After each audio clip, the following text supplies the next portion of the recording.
Roll number 1 চলে আয়। আয় আয়, তোর নাম কি বল? স্যার আমার নাম খটাস কুরু, কিন্তু স্যার আমাকে একটাই কোশ্চেন ধরবেন কিন্তু, কারণ শুধু শুধু বেশি বকবক করতে আমার একদম ভালো লাগে না। সেটা আমার ব্যাপার, বেশি পাকামি করিস না। আমার 55 বছরের অভিজ্ঞতা। আগে বল তোর দাদুর নাম কি? স্যার আমার দাদুর নাম ফটাস কুরু। বেশ বেশ, খাটাসের দাদু ফটাস। তাহলে তোর বাবার নাম নিশ্চয়ই ঝাটাস কুরু, তাই না? স্যার আপনি ঠিক বললেন তো, কি করে জানলেন? সত্যি স্যার আপনার তুলনা হয় না, আপনি একদম ভগবানের মতন, সব জানেন দেখছি। আমার 55 বছরের অভিজ্ঞতা, আমি সব বুঝতে পারি। আচ্ছা এবার তুই বল, পৃথিবী যে সবসময় পাই পাই পাই পাই পাই পাই করে ঘুরে বেড়াচ্ছে, সেটা আমরা বুঝতে পারছি না কেন? কেন স্যার, মাঝে মাঝে তো আমি বুঝি যে পৃথিবী পাই পাই পাই পাই পাই পাই করে ঘুরে বেড়াচ্ছে, আপনি বোঝেন না? সে কি রে, তুই বুঝিস যে পৃথিবী পাই পাই করে ঘুরছে? কখন রে?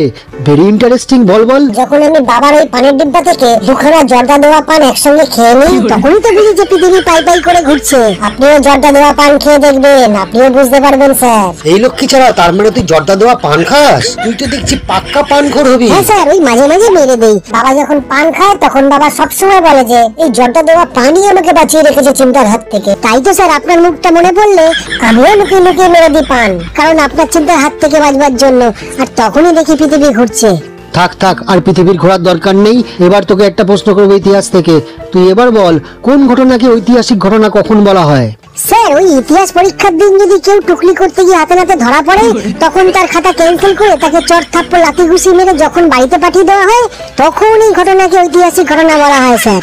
এই পানখোর, তুই ফেল। তুই এখনই আমার সামনে থেকে বিদায় হ, না হলে কিন্তু আমিও তোকে চট থাপ্পড় লাথি ঘুষি মেরে বাড়ি পাঠিয়ে দেবো বলে দিলাম।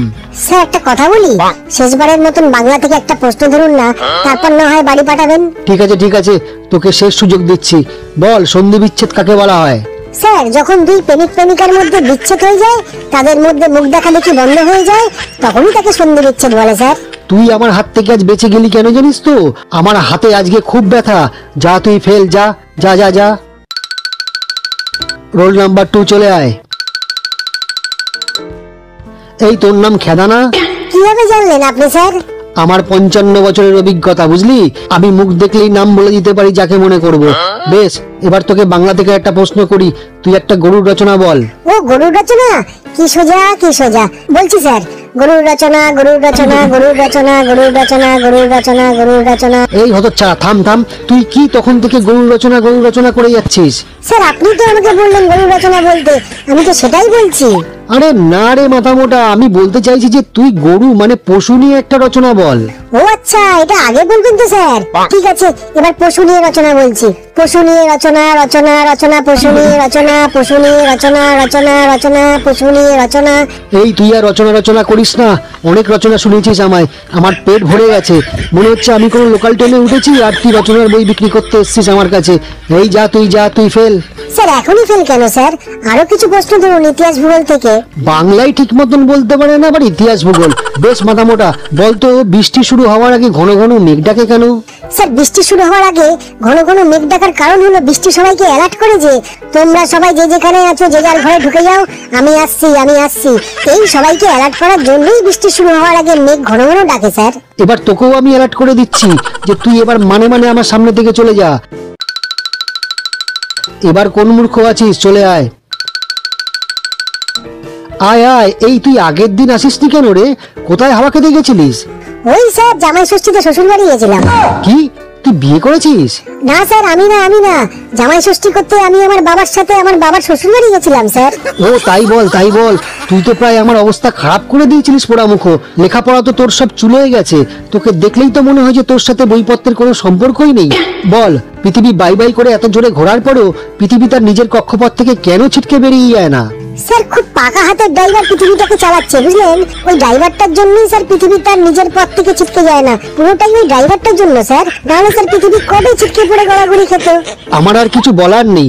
এবার বল, অশোক আর আকবর কে ছিলেন? ওনারা কি জন্য বিখ্যাত ছিলেন? স্যার শাহরুখ খানের আর এক নাম অশোক, আর ঋত্বিক রোশনের আর এক নাম আকবর। ওনারা দুজনেই সিনেমার জন্য বিখ্যাত ছিলেন। মুখ পড়া সেটাই যদি হয়, তাহলে যিশু সেনগুপ্তের আর এক নাম শ্রী চৈতন্য মহাপ্রভু, তাই না রে? হ্যাঁ স্যার, একদম ঠিক বলেছেন। অনেক কিছু জানেন আপনি স্যার। এই তুই একদম ডাহা ফেল, যা যা আমার চোখের সামনে থেকে যা। এরপর কোন মূর্খ আছিস, চলে আয়। স্যার আমি আসবো? হ্যাঁ 100 বারে আসবি, 1000 বারে আসবি।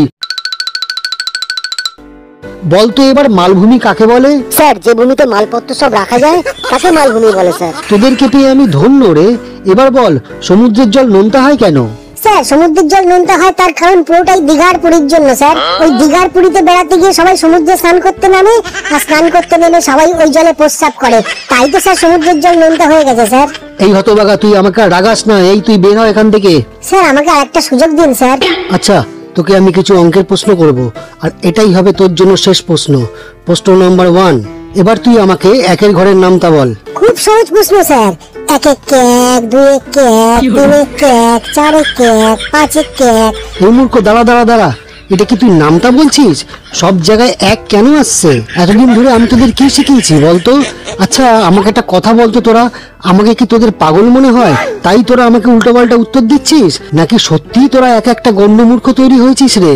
তবে এটা ঠিক, এখনো পর্যন্ত আমি পাগল না হলো খুব তাড়াতাড়ি আমি পাগলা গারদের খাতায় নাম লেখাবো। বল মূর্খ বল, একের ঘরের নামটাতে সব জায়গায় এক কেন আসছে আমাকে একটু বুঝাবি? স্যার আপনি তো বললেন যে একের ঘরের নামটা বলতে, তাই একের ঘরে আপনি ঢুকবেন তো এককে আপনি দেখবেন না, এটা হয়? আপনি যদি এককে দেখতে না চান তাহলে তো এক রাগ করবে স্যার, তাই সব জায়গাতেই এক এসেছে। আমার হাতটা খুব ব্যথা জানিস, আর তোর কপালটাও খুব ভালো। এই যা তুই পুরো ফেল, যা ভাগ। স্যার এবার আমি আপনাকে কিছু শোনাতে চাই, আমার নিজের লেখা একটা কাহিনী শোনাবো স্যার আপনাকে।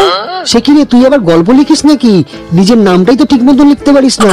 ঠিক আছে শোনা শোনা। স্যার বহু কাল আগে, মানে বহু বহু কাল আগে, মানে অনেক অনেক কাল আগে, অনেক অনেক অনেক কাল আগে, মানে লক্ষ লক্ষ বছর আগে একটা রাজা ছিল। রাজাটার 30 তলা একটি ফ্ল্যাট বাড়ি ছিল, আর সেই ফ্ল্যাট বাড়ির ছাদে একটা সুইমিং পুল ছিল, আর একটা হেলিকপ্টার দাঁড়াতো স্যার ওখানে। এই কালিদাস, লক্ষ লক্ষ বছর আগে ফ্ল্যাট বাড়ি, হেলিকপ্টার, সুইমিং পুল এসব ছিল? স্যার গল্পটা কে লিখেছে, আমি না আপনি? তুই লক্ষ্মী ছাড়া। তাহলে শুনে যান।